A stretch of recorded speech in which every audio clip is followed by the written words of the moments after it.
Alright guys, so here's what you need to know about your food. You will have seen this sheet when I was doing the calculations of body fats. And basically what we have is your name, your waist. Patrick, unfortunately you do not have a 26-inch waist. That's a typo.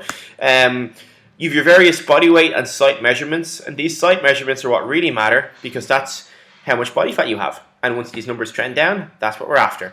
So guys and girls naturally have different levels of body fat even when these readings are the same.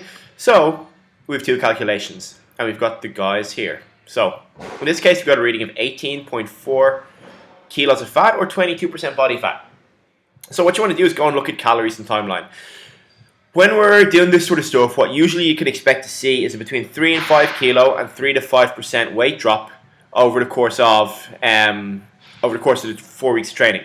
So in this scenario, I need to edit this, so this is 82.6, and then 22% should be pulled across automatically.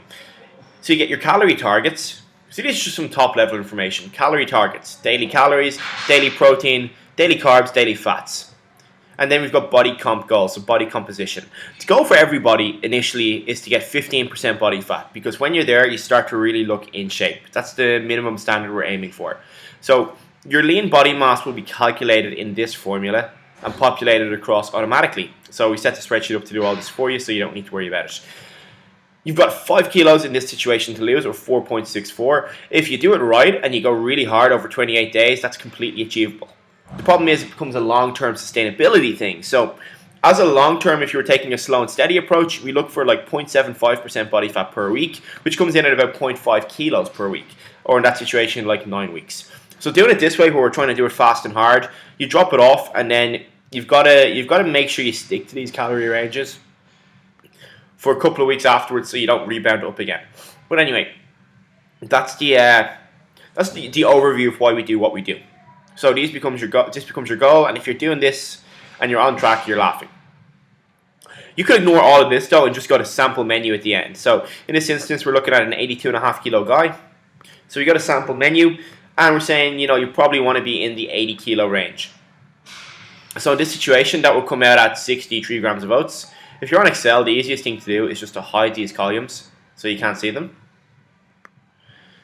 And now what we've got is you want 63 grams of oats. Like if this is 65 grams or 60 grams, it's completely okay. Low-fat Greek yogurt, about 170 grams. A protein shake if you want. It's helpful to have one at breakfast, 20 grams of that. At lunch, 160 to 170 grams of chicken. So again, look, it doesn't need to be perfect, but somewhere around there. Rice, uncooked weight, so weight before you cook it, because it'll be easier to keep track of. About 67 grams. Again, if it's 60 or 65, it doesn't matter too much. This says chicken again, and you could use chicken, you could use beef, you could use turkey. Any sort of lean meat is fine. So 3 main meals, and then you've got like your snacks during the day. So we've set this up with 2 options. Number 1, you have a free snack allowance. So basically, you can snack on whatever you want once it comes into about 606 calories. Or you can follow this, about 40 grams of nuts, a Quest bar or protein bar, a piece of fruit and a protein shake. Either one will take you there. But if you find it really hard to stick to plans, and if you hate like the rigidity of dieting or trying to lose weight or of calorie control, you can just pick this 600 calorie one and use that instead. The next thing to note is down the bottom here. If the columns were unhidden, what you would see is me having a nightmare trying to unhide the columns. That's what you'd see. You'd see at all 3 of your main meals, have a big chunk of green vegetables. Some steamed green beans tossed in butter and salt are a really, really good option. Then this other one expands to say the free calories are discretionary, and you should consume them in addition to main meals. We've given you suggestions, but the option is there to do it yourself. Make sure you eat them, because if you don't, you're going to end up hungry, and when you end up hungry, you're going to overfeed in other places without realizing it.